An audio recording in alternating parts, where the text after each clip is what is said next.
네, 오늘 저희가 함께한 하나님 말씀은 우리 빌립보서 2장 12절로 14절 말씀입니다.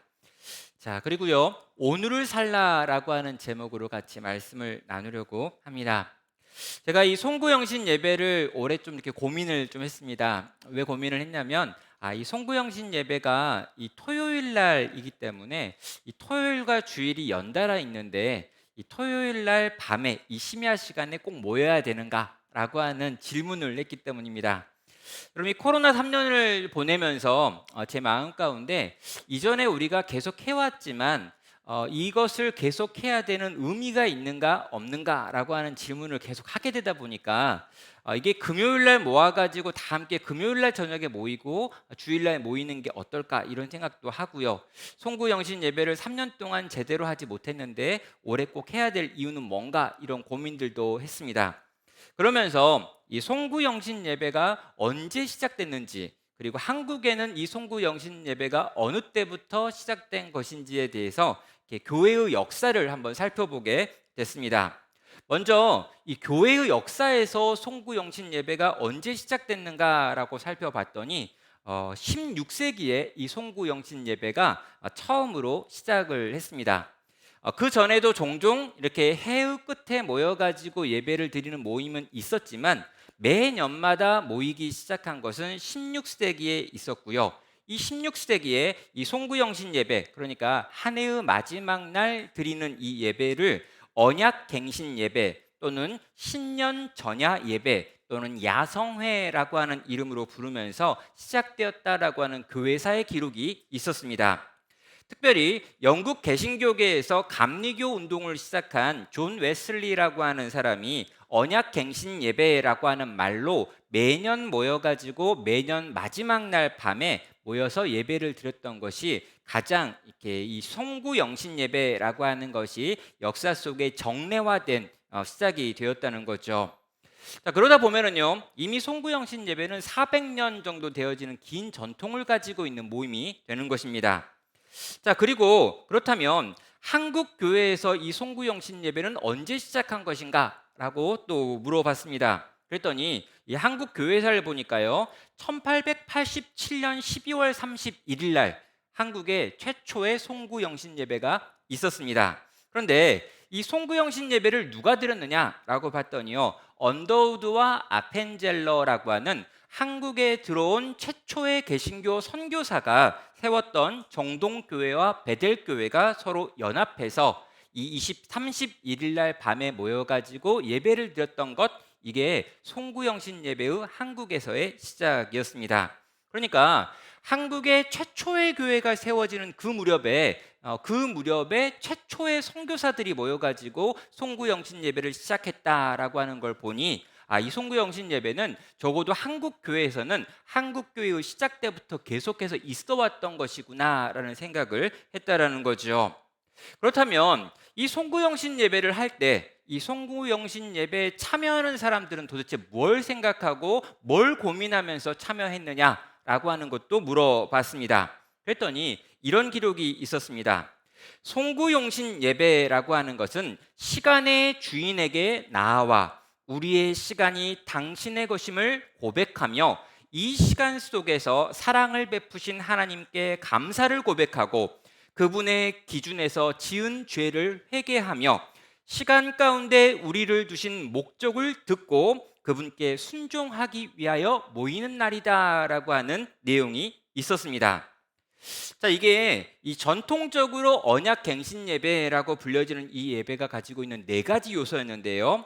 과거에 대해서 감사하는 것, 또 우리가 지은 죄에 대해서 회개하는 것, 또 미래에 대해서 하나님이 주시는 비전을 보는 것, 그리고 마지막으로 오늘 우리가 해야 될 헌신을 하나님께 고백하는 것으로 송구영신 예배라고 하는 건 형식이 딱 정해진 내용이었다는 것입니다. 감사와 회개와 비전과 헌신이라고 하는 네 가지 핵심 키워드가 있었던 것, 그리고 이것이 적어도 400년, 500년의 시간 동안 계속해서 유지되고 있었던 것, 이게 송구영신 예배의 주제들이었다는 거죠.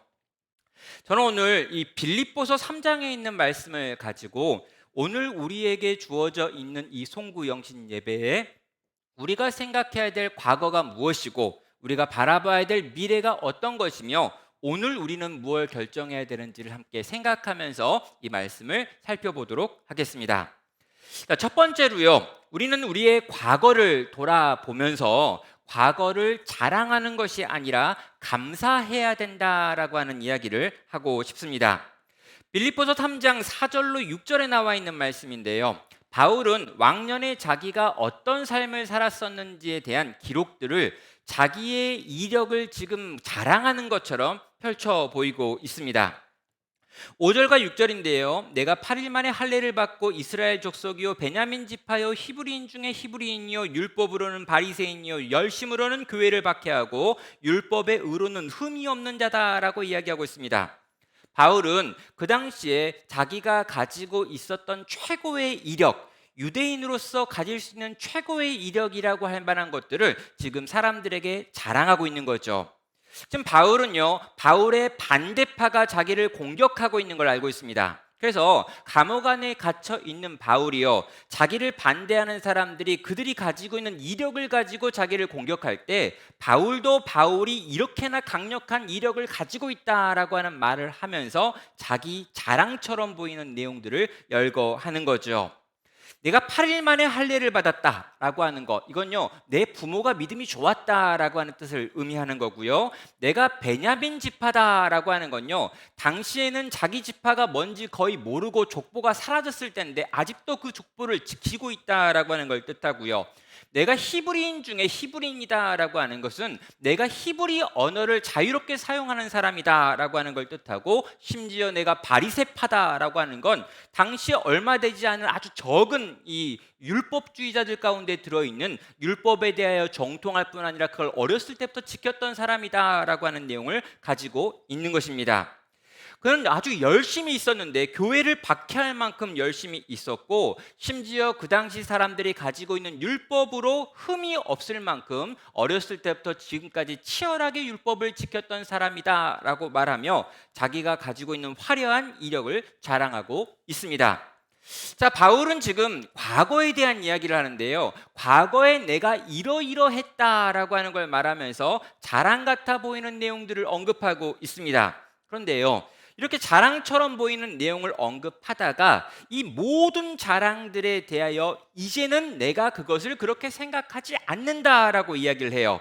7절은 말합니다. 그러나 무엇이든지 내게 유익하던 것을 내가 그리스도를 위하여 이제는 다 해로 여길 뿐더러, 또한 모든 것을 해로 여김은 내 주 그리스도 예수를 아는 지식이 가장 고상하기 때문이라. 내가 그를 위하여 모든 것을 잃어버리고 배설물로 여김은 그리스도를 얻고 그 안에서 발견되려 함이니라고 말합니다. 지금 바울은요, 자기가 이전에 유익하다고 생각했고 또 화려하다고 여겼던 그 모든 이력들을 다 해로 여긴다라고 말합니다. 그러면서 그 이유를요, 내 주 그리스도 예수를 아는 지식이 가장 고상하기 때문이다라고 말하고 있습니다. 내가 그 예수 그리스도, 그 고상한 그분을 얻기 위하여라면, 내가 그분을 얻기 위해서 이 이력들이 필요한가 생각해 봤더니 그 모든 이력들이 그 예수님을 얻는데 방해가 되는 것이었고 해가 되는 것이었다라고 말하면서 나는 지금은 그것을 나의 배설물처럼 여긴다, 똥처럼 여긴다라고 말하고 있습니다. 여러분, 세상이 보기에는요 정말 좋은 것들입니다. 그런데 세상이 보기엔 너무너무 좋은 것들이고 나에게 유익하게 해주었던 것들이지만 내 주 예수 그리스도를 아는 그 지식의 고상함을 생각할 때, 그 예수님을 만나지 못하게 방해했던 것들을 생각할 때 그 좋아 보였던 모든 것이 아무것도 아니고 심지어 해고 심지어 똥이다 라고 하는 말을 지금 하고 있는 거예요. 예, 우리 어린이들이 아무 설교에도 반응하지 않다가 똥이 나올 때만 보면 웃고 있어가지고 똥이란 말을 지금 2번이나 반복했습니다. 그럼 제가 예전에 제자 훈련을 했던 분 중에 한 분이 떠올랐습니다. 그분은 세상적으로 정말 잘 나가는 분이었습니다. 제가 섬겼던 그 교회 전체 성도들의 재산보다 그 한 분의 재산이 더 많았기 때문인 거죠. 그분은 정말 돈이 많은 분이었는데요, 그분이 자기 발로 교회에 나왔습니다. 그리고 자기 발로 교회에 나와가지고 새가족 교육을 받으시고 그런 다음에 제자훈련도 받으셨어요. 우리 나눔교회 오셨던 분이 아니라 제가 이전에 섬겼던 교회입니다. 그런데요, 그분이 그렇게 제자 훈련을 받는 중에 제가 그분에게 물어본 적이 있습니다. 도대체 우리 형제님은 어떻게 해가지고 이렇게 교회에 와가지고 제자 훈련까지 받을 생각을 했느냐라고 하는 거예요. 처음에는 왜 그렇게 내가 제자 훈련을 받겠고 또 교회에 왔고 한 걸 잘 밝히지 않으셨는데요, 나중에 그분이 좀 마음이 열리셔가지고 이야기를 하는데, 자기가 많은 재산을 가지고 있고 권력을 가지고 있었고 또 이런 힘을 가지고 더 많은 재산을 만들어냈기 때문에 그걸 가지고 정말 즐겁게 행복하게 멋지게 자기가 원하는 대로 다 살아봤다는 것입니다. 정말 젊어서부터 방탕이란 방탕은 다 해봤습니다. 그런데 그렇게 열심히 방탕한 삶을 살고 나이가 60이 넘고 65이 넘었는데 어느 날 갑자기 몸에 중풍이 와가지고요, 몸의 반이 이렇게 마비되어 버리는 이 증상을 경험한 것이죠. 그래가지고 병원에 6개월 넘게 입원해가지고 먹는 것도 못하고 죽을 수도 있다라고 하는 말을 들었다고 합니다. 그리고 그 병원에 누워있던 중에 함께 살고 있던 아내가 이제 더 이상 당신과 못 살겠다, 난 당신을 사랑한 적이 없다, 그러고 이혼까지 해버린 거죠. 자, 그래서 이혼을 통보받고 한쪽 몸의 반이 이렇게 마비가 되어가지고 잘 못 움직이는 상황에서 이 재활을 하던 중에 내가 이제까지 가지고 있던 것, 내가 이제까지 좋다고 생각했던 그 대부분의 것들이 별로 의미가 없는 거구나라는 생각이 들고, 이렇게 들으면 내가 죽으면 지옥 가나라는 생각이 들어가지고 교회에 왔다는 거죠. 새가족 교육도 받고요, 교회에서 하는 훈련도 받아야겠다라고 생각을 해가지고 그 안에 들어와서 훈련도 받은 것입니다. 자, 저는요, 그분의 경우를 생각해보고 그분의 이야기를 들으면서 하나님께서 한 영혼을 이렇게 부르시는 경우도 있구나라고 하는 걸 알게 됐습니다. 근데 문제가 뭐냐면요, 그분의 병이 점점 나았고 나중에는 후유증 없이 걸을 수 있게 되었고 마비되었던 많은 부분들도 대부분 다 풀렸습니다. 그리고 여전히 그분은 재산이 많이 남아있는 상태였고요, 여전히 그분은 그 회사에서 중요한 직책을 해야 되는 거였고 건강이 회복됐을 때 그는 그 자리에 돌아갔습니다. 수년이 지난 다음에 전화를 해가지고 통화가 한 번 됐는데요, 제가 다시 물어봤습니다. 교회는 요즘 잘 다니고 있냐고. 그랬더니 너무 바빠서 이제는 교회 갈 시간이 없고 이제는 어떻게 하면 천국에 가는 일도 알았기 때문에 더 이상 교회 갈 필요를 느끼지 못한다라고 하는 말을 하셨습니다. 그러면서 돈이 혹시 필요하냐 그래가지고 필요 없다라고 대답을 했죠. 그는 그 전에 있었던 화려한 삶으로 돌아가 버렸습니다.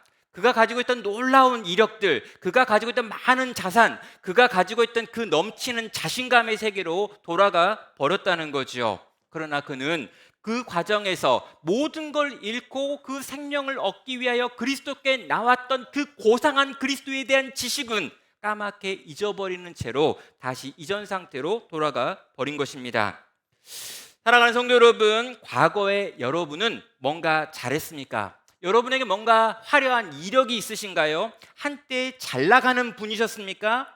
지난해를 돌아보면서 뭔가 대단한 자랑의 거리가 많으신 분이 여기에 계실까요? 자, 여러분, 우리는요, 그런 자랑거리가 있고 그런 이력이 있고 그런 좋은 게 있으면 그것들을 드러내고 말하고 자랑하고 막 들려주고 싶습니다. 우리 아이가 이렇게 잘 됐습니다. 내가 이렇게 돈을 벌었습니다. 내가 이렇게 많은 걸 얻었습니다. 내가 이런 높은 것들에 도달했습니다. 라고 하는 이야기들을 하고 싶다라는 거죠.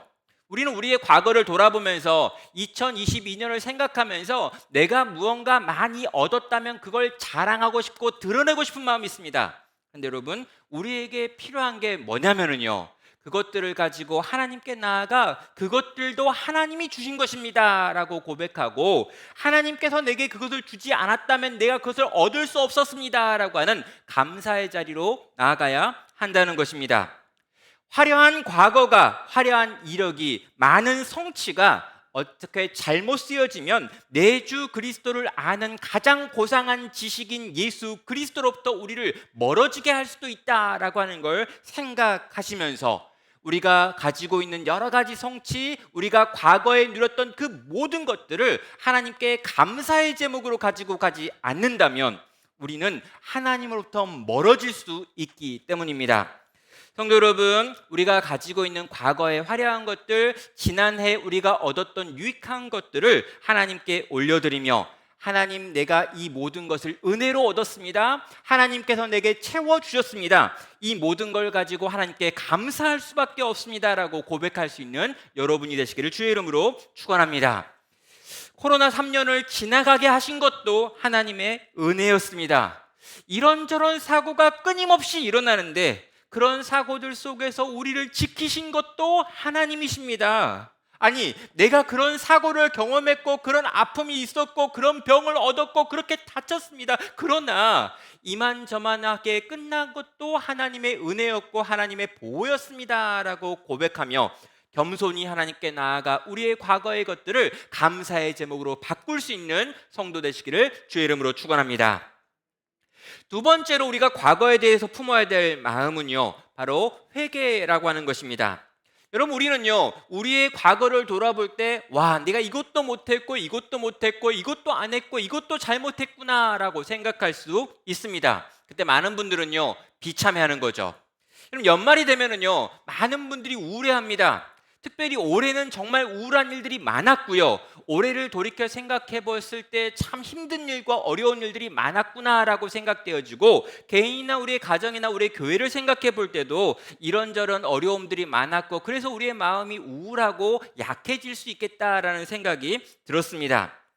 여러분, 우리는요, 우리가 지었던 여러 가지 일들과 여러 가지 수고 속에서 마땅히 얻지 못한 무언가가 많이 쌓였다고 생각할 때 비참해지고 힘들어하고 어려워하는 경향이 있습니다. 그래서요, 이런 상황 속에서 우리에게 필요한 게 뭐냐라고 하면요, 이 리셋이라고 하는 거죠. 그럼 리셋이라고 하는 단어는 어떤 뜻이냐면 우리말로 쉽게 하면 초기화라고 하는 건데요, 컴퓨터에 문제가 있어가지고 멈춰 있을 때, 또 전자기기가 작동을 안 하고 오류가 일어날 때 이 버튼, 아주 조그만 버튼인데 이걸 딱 누르면 다시 처음으로 초기화되어 가지고 다시 시작하게 만드는 게 리셋입니다. 모든 것이 처음처럼 돌아가는 것이고 다시 시작하게 만드는 것, 이게 리셋이라는 거죠. 자, 지난 한 해를 살았습니다. 그걸 조금 확장해 보면요, 우리 인생 전체 이만큼 우리가 산 거죠. 근데 별로 이루는 게 없습니다. 세상적으로도 그렇고 신앙적으로도 그런 것 같습니다. 말씀을 듣고 결단도 했지만 별로 한 것도 없고 남은 것도 없는 것 같습니다. 내가 성장한 건가라고 살펴봤더니 성장은커녕 퇴보한 것 같아 보이기도 합니다. 코로나 3년을 지나면서 모이지도 못했고 뭔가 열심을 내지도 못했고 그러다 보니까 교회 안의 관계도 어려워지고 봉사도 어려워집니다. 연말 내내 우울했고 우리의 마음은 뭔가 점점 더 복잡해지고 있는 거죠. 이걸 낙심이라고 말할 수 있고요, 비참한 마음들이라고도 말할 수 있습니다. 그런데 여러분, 과거는요, 후회한다라고 해도 바뀌지 않습니다. 그럼 어떤 가수가 이런 노래를 불렀는데요, 지나간 것은 지나간 대로 그런 의미가 있다라고 이야기합니다. 여러분, 지나간 건요, 지나가 버렸고요, 그렇게 지나가 버린 건 어떤 의미가 있기 때문에 그렇게 지나간 거라고 생각해야지, 그런 거 하나하나를 붙들고 그것에 매어가지고 꼼짝도 할 수 없는 마음의 상태로 비참하고 낙심한 상태를 유지하는 건 아무런 도움도 되지 않는다는 것입니다. 여러분, 과거의 실수와 실패가 지금 나를 온통 붙잡고 나로 하여금 아무것도 하지 못하게 만들고 있다면 그때 우리 하나님께서는 우리를 보시고 기뻐하시는 것이 아니라 그것으로 인하여 아파하시고 슬퍼하신다는 거죠. 사람들은 저마다 자기의 부정적인 과거를 지우고 싶어 합니다. 그래서 어느 시간 어느 때로 돌아가가지고 그때 다시 뭔가 결정했으면, 다시 뭔가 선택했으면 하는 생각을 하는 거죠. 과거를 바꾸고 싶어 하는 것입니다. 여러분, 타임머신 같은 기계를 타가지고 내가 어느 때 어느 시로 돌아가가지고 그때 그 선택을 안 했어야 되는데 이런 거 있잖아요. 그때 그 사람한테 좋아한다고 말을 안 했어야 되는데 이런 거 있잖아요. 이렇게 뭔가 이렇게 굉장히 중요한 그 선택의 순간에 다른 선택을 할 수 있었다면 내 인생이 달라졌을 거다라는 생각을 하는 것입니다. 그런데 여러분, 중요한 건 과거는 바꿀 수 있는 것이 아니다라고 하는 사실인 거죠. 여러분, 과거는요, 바꿀 수 없습니다. 후회한다고 해도 달라지지 않습니다. 어쩌면 과거는요, 우리가 수용해야 되고 인정해야 될 것들인 것이죠. 자, 그런데요, 이 고칠 수 없는 과거, 이 바뀔 수 없는 과거, 그래서 이 과거의 결과로서 오늘이 있고, 그래서 나의 비참함은 이 과거들이 쌓여서 만들어진 것이다 라고 생각하는데요, 성경은 그 과거로부터 벗어날 수 있는 방법이 있다라고 말하고 있습니다. 여러분, 에레미야 31장 34절은 이렇게 말합니다. 그들이 다시는 각기 이웃과 형제를 가르쳐 이르기를 너는 여호와라 알라 하지 아니하리니 이는 작은 자로부터 큰 자까지 다 나를 알기 때문이라. 내가 그들의 악행을 사하고 다시는 그 죄를 기억하지 아니하리라. 여호와의 말씀이니라 라고 말합니다. 고린도후서 5장 17절에서는요, 그런즉 누구든지 그리스도 안에 있으면 새로운 피조물이라. 이전 것은 지나갔으니 보라 새 것이 되었도다 라고 선언하고 있습니다.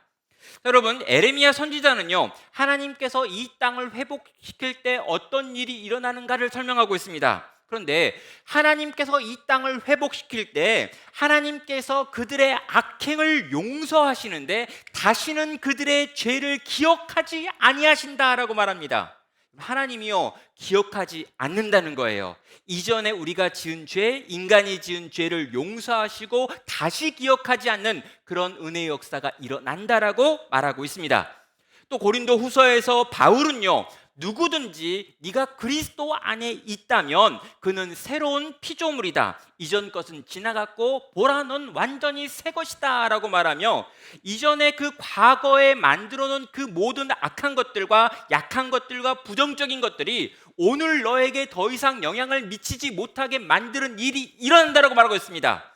사랑하는 여러분, 우리는 다 과거에 매여 있습니다. 내가 이전에 한 일과 이전에 한 죄와 이전에 한 실수와 이전에 했던 상처와 여러 가지 내가 쌓여놓았던 과거의 결과가 오늘 나라고 생각하는 거예요.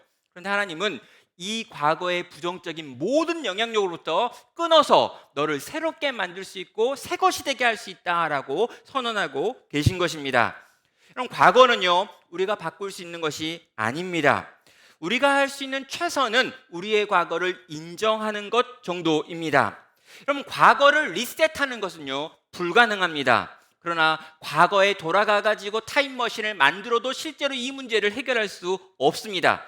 그런데 성경은요, 우리의 과거가 현재의 영향을 더 이상 미치지 못하게 만들 수 있는 길이 있고 이전 것은 지나가고 새 것이 되는 일이 일어날 수 있다라고 선언하는 것이죠. 무엇입니까? 하나님께서 이 일을 하시겠다라는 것입니다. 그리고 여러분, 이 일에 필요한 게 뭐냐라고 할 때요, 이걸 회개라고 부릅니다. 성도 여러분, 한 해를 마무리하는 이 시점에서 우리는 후회하면 안 됩니다. 우리는요, 이 시간에 후회하고 낙심하고 낙담하면 내가 지난 한 해를 보내보니까 한 게 아무것도 없구나, 정말 비참하구나 라고 하면서 낙심으로 오늘 밤을 보내서는 안 된다는 거예요. 오늘 밤 우리는 하나님 앞에 회개해야 합니다. 내가 해결할 수 없는 것들에 대하여 하나님께 내어드리고요, 내가 과거에 만들어낸 이 어두움과 이 부정적인 것이 나의 죄와 우리의 죄의 결과라는 걸 인정하고요, 주님, 내 이 모든 것 가운데 찾아오셔서 나를 용서하시고 나를 고치시고 바꾸셔서 나로 하여금 더 이상 이 죄 가운데, 죄된 습관 가운데, 죄된 방향을 향해 계속해서 나가지 않게 해달라고 하나님께 구하는 회개의 시간이 오늘 이 밤 우리의 시간이 되어야 하는 것입니다. 사랑과 은혜가 많으신 하나님, 우리가 우리의 삶 속에서 지었던 죄를 용서해 주십시오. 새로운 삶을 살 수 있는 기회를 주십시오. 주님의 뜻을 알려주시고 그 뜻에 순종할 마음과 의지를 주시고 그 주님의 뜻과 마음에 합하게 살아갈 수 있는 힘과 능력을 허락하여 주십시오 라고 구하는 회개의 기도로 우리의 삶이 리셋되어지는 은혜를 누릴 수 있기를 주님의 이름으로 축원합니다. 세 번째로요, 그들은 비전을 구했습니다. 이 언약갱신 예배에서 세 번째 요소가 미래에 대한 비전이라고 이야기하는데, 과연 이 비전을 주신다라고 하는 것이 어떤 의미일까요? 우리는요, 우리 주변에 예언자들을 가지고 있습니다. 그리고 이 예언자들은요, 끊임없이 미래를 예언하고 있죠. 그럼 이전에는요, 이 종교 영역에서 예언하는 사람들이 많이 있었습니다. 근데 요즘은요, 온통 다 예언자들입니다. 그래가지고 모든 학원에 가면은요, 학원에 있는 쪽집게 선생님들이 미래를 예언한다라고 하면서 문제가 어떻게 나올지를 막 예언하고 있습니다. 그리고 그 예언자를 쫓아가지고 많은 학생들이 그 학원으로 몰려들죠. 심지어요, 요즘은 미래학자라고 하는 학자도 있어가지고 내년도에 어떤 일들이 일어날지에 대해서 가르쳐주고 들려주는 일들을 하고 있습니다. 그리고 요즘은 미래학자 경제인들이 나타나가지고 계속해서 경제가 폭망할 겁니다 라고 하는 이야기들을 하고 있죠. 또 여러분, 교회가 금방 사라져버릴 것이다 라고 하는 이야기를 하는 분들도 있고요, 이 기후변화와 여러 가지 문제들로 인하여 이 세상의 멸망이 얼마 남지 않았다라고 하는 과학자들 중에 나오는 예언자들도 있습니다. 여러분, 우리는요, 끊임없이 이 땅에서 예언하는 자들의 예언 소리를 듣고 있습니다. 그리고 우리도요, 2023년이 과연 어떻게 될까에 대해서 궁금하고 묻고 싶기도 하지요. 세상 사람들도 그게 궁금한 겁니다. 그래서 매년 새해가 되면 토정 비결을 보겠다, 사주를 보겠다, 점을 보겠다 그래가지고 많은 사람들이 몰려가가지고 올해의 운세를 묻고 있지요. 우리도 궁금합니다. 여러분, 2023년은 과연 어떨까요? 그때 우리는 어떤 일들이 벌어질까요? 우리 개인이나 우리 가정이나 우리 교회에 어떤 일들이 이루어질지 우리도 궁금하고 알고 싶고 또 생각이 여러 가지로 듭니다. 여러분, 성경을 보면은요, 성경 속에 예언자들이 있습니다. 그런데 이 구약에 나와 있는 많은 예언자들, 또 신약에도 예언자들이 있고요, 예언자라고 하지는 않지만 요셉과 다니엘처럼 꿈을 통해 가지고 미래를 보는 그런 사람들도 존재합니다.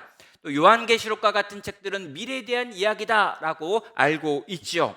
자, 여러분, 이렇게 많은 미래에 대해서 예언하는 예언자들이 있고 성경은 미래에 일어날 어떤 일들에 대해 언급을 하고 있습니다. 그런데 이런 많은 성경의 예언자들의 특징이 있는데요, 이 모든 성경의 예언자들과 예언서들의 특징은 미래가 정해진 것, 미래가 완성된 것이 아니다라고 하는 것입니다. 이게 무슨 말이냐면요, 여러분, 요나 선지자가 나타나가지고 이 니느웨 성을 바라보면서 이 성이 곧 망한다라고 하는 이야기를 했습니다.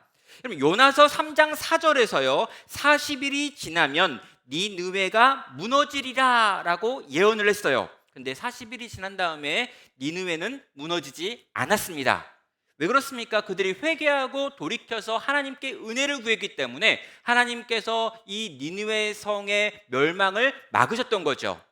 분명히 하나님의 선지자가 하나님의 말씀을 듣고 이러이러한 일이 일어날 것이다 라고 예언을 했습니다. 그런데 이 일이 일어나지 않았다는 거죠.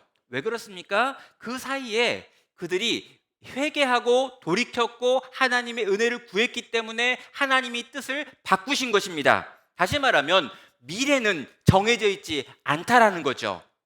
심지어 성경에 나와 있는 하나님의 예언자들도 정해진 미래에 대해서 아는 것이 아니었습니다. 그렇다면 오늘날 우리가 이 예언을 어떻게 바라봐야 되고 이 예언에서 우리의 미래를 바라보면서 미래 가운데 있는 비전을 살펴봐야 된다라고 하는 말은 어떤 말인지 생각을 해봐야 되겠습니다. 성도 여러분, 우리는요, 미래가 어떨 것인지, 2023년이 어떨 것인지 궁극적으로 모를 것입니다. 하나님은 우리에게 그것을 알려주지 않을 거예요. 그런데 언약갱신 예배라고 하는 이 예배, 이 송구영신 예배의 전통에는 미래에 대한 비전을 구하는 시간이 있었다는 거예요. 그렇다면 이 미래에 대한 비전은 도대체 뭐였던 걸까요? 다시 본문으로 돌아가면은요, 이 빌립보서에서 바울은 미래에 일어날 어떤 일들에 대하여 분명히 언급을 하고 있습니다. 9절부터 말합니다. 그 안에서 발견되려 함이니 내가 가진 의는 율법에서 난 것이 아니요 오직 그리스도를 믿음으로 말미암은 것이니 곧 믿음으로 하나님께 난 의라. 내가 그리스도와 그 부활의 권능과 그 고난의 참여함을 알고자 하여 그의 죽으심을 본받아 어떻게 해서든지 죽은 자 가운데서 부활에 이르려 하노니라고 말합니다. 그럼 분명히 앞부분에서는요, 그가 과거에 어떤 사람이었는지를 밝히는 내용들이 있었습니다. 그런데 이 9절부터 11절까지의 내용을 보면요, 이 모든 시제가 미래 시제를 사용하면서 앞으로 일어날 어떤 일들에 대해서 지금 언급하고 있습니다.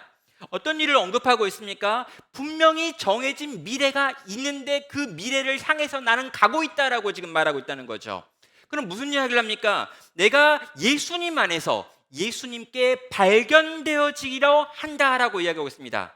내가 예수님께 발견되어지기를 원한다는 거죠. 그리고 내가 그분의 부활의 권능과 그분의 고난에 참여함을 알고자 한다라고 이야기합니다. 그리고 어떻게 해서든지 죽은 자 가운데서 부활에 이르려 한다라고도 이야기를 하는 거죠.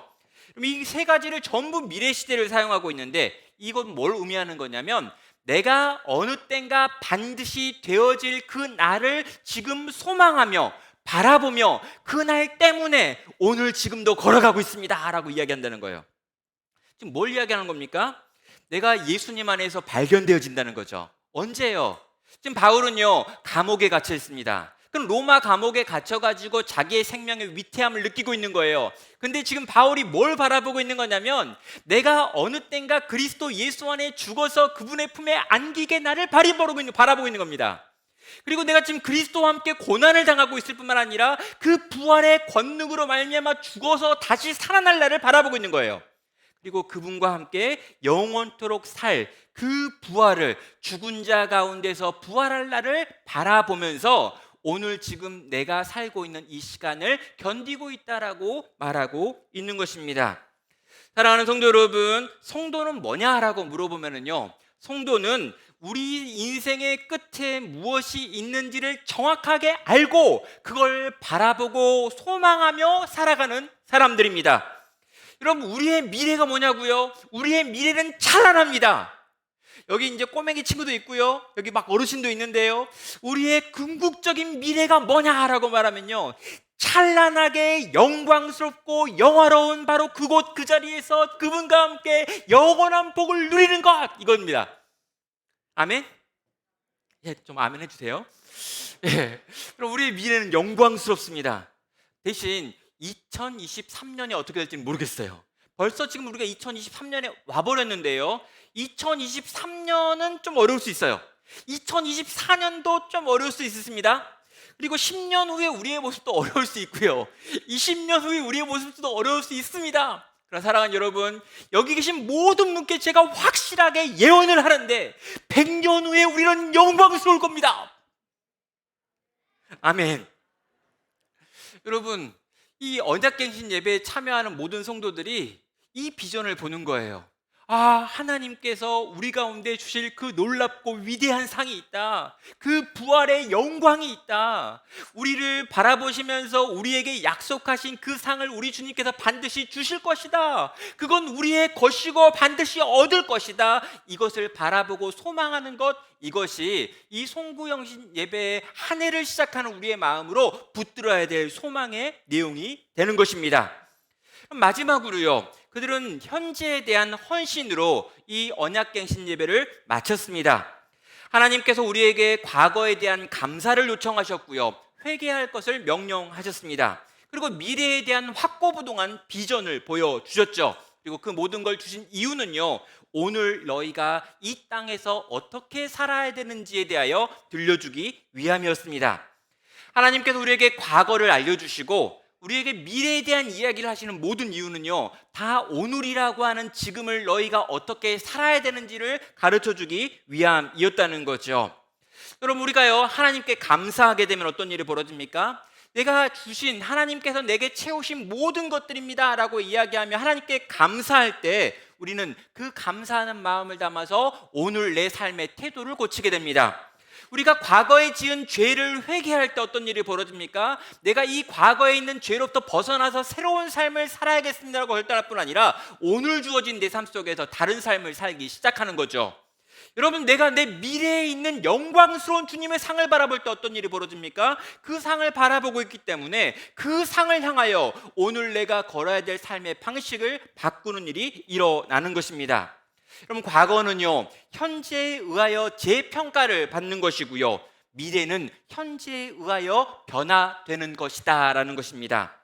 오늘 본문으로 마지막으로 돌아가 가지고요, 과거에 대해 이야기했고 미래에 대해서 이야기했던 바울은 이제 마지막으로 현재에 대해서 선언하고 있습니다. 12절부터 14절은 말합니다. 내가 이미 얻었다 함도 아니요 온전히 이루었다 함도 아니라 오직 내가 그리스도 예수께 잡힌 바 된 그것을 잡으려고 달려가노라. 형제들아, 나는 아직 내가 잡은 줄로 여기지 아니하고 오직 한 일, 즉 뒤에 있는 것은 잊어버리고 앞에 있는 것을 잡으려고 표대를 향하여 그리스도 예수 안에서 하나님이 위에서 부르신 부름의 상을 위하여 달려가노라 라고 말합니다. 바울은 지금요 달려가겠다고 말하고 있습니다. 바울은요 평생 열심히 달렸습니다. 그리고 그렇게 평생 열심히 달리다 로마 감옥에 와 있습니다. 그는 감옥에 갇혀가지고요 이제 자기의 생명이 여기서 끝날 수도 있겠다라고 하는 생각도 하고 있습니다. 그런데 다 끝난 것 같은 상황이고 이제 멈춰도 괜찮을 것 같은 상황인데 바울은 또 달려가겠다라고 지금 외치고 있습니다. 내가 이제 얻었다 해도 됩니다. 이제 온전히 이뤘다라고 말해도 됩니다. 이제 나는 충분히 늙었고 고생했고 감옥까지 와 있다라고 말해도 됩니다. 이제 여기서 멈춰도 이제 여기서 끝내도 괜찮다라고 모두가 다 그렇게 생각하고요 자기 스스로도 그렇게 생각해도 괜찮은 때입니다. 그런데 바울은요 아직도 나는 달려야 될 게 남아있다라고 말하고 있습니다. 이미 달렸던 그 지난 시간이 마치 없는 것처럼 생각하며 잊어버리고 남아있는 내 삶의 오늘이라고 하는 시간을 주님을 위해 주님이 주실 상을 바라보면서 계속해서 달려가겠노라 라고 지금 선언하고 있다는 것이죠. 성도 여러분, 한 해를 돌아보며 감사하는 시간이 필요합니다. 또 여러분 지은 죄가 있다면요 그 죄를 가지고 하나님께 회개하는 시간도 꼭 필요해요. 또 미래에 있을 부활을 소망하는 시간, 바라보는 시간도 필요합니다. 그러나 여러분 그 과거와 그 미래가요 오늘 내 삶과 연결되어 있지 않다면, 연결되어 있지 못하다면 그 과거에 대한 회개, 그 과거에 대한 감사, 그 미래에 대한 소망과 그 기대 다 필요 없습니다.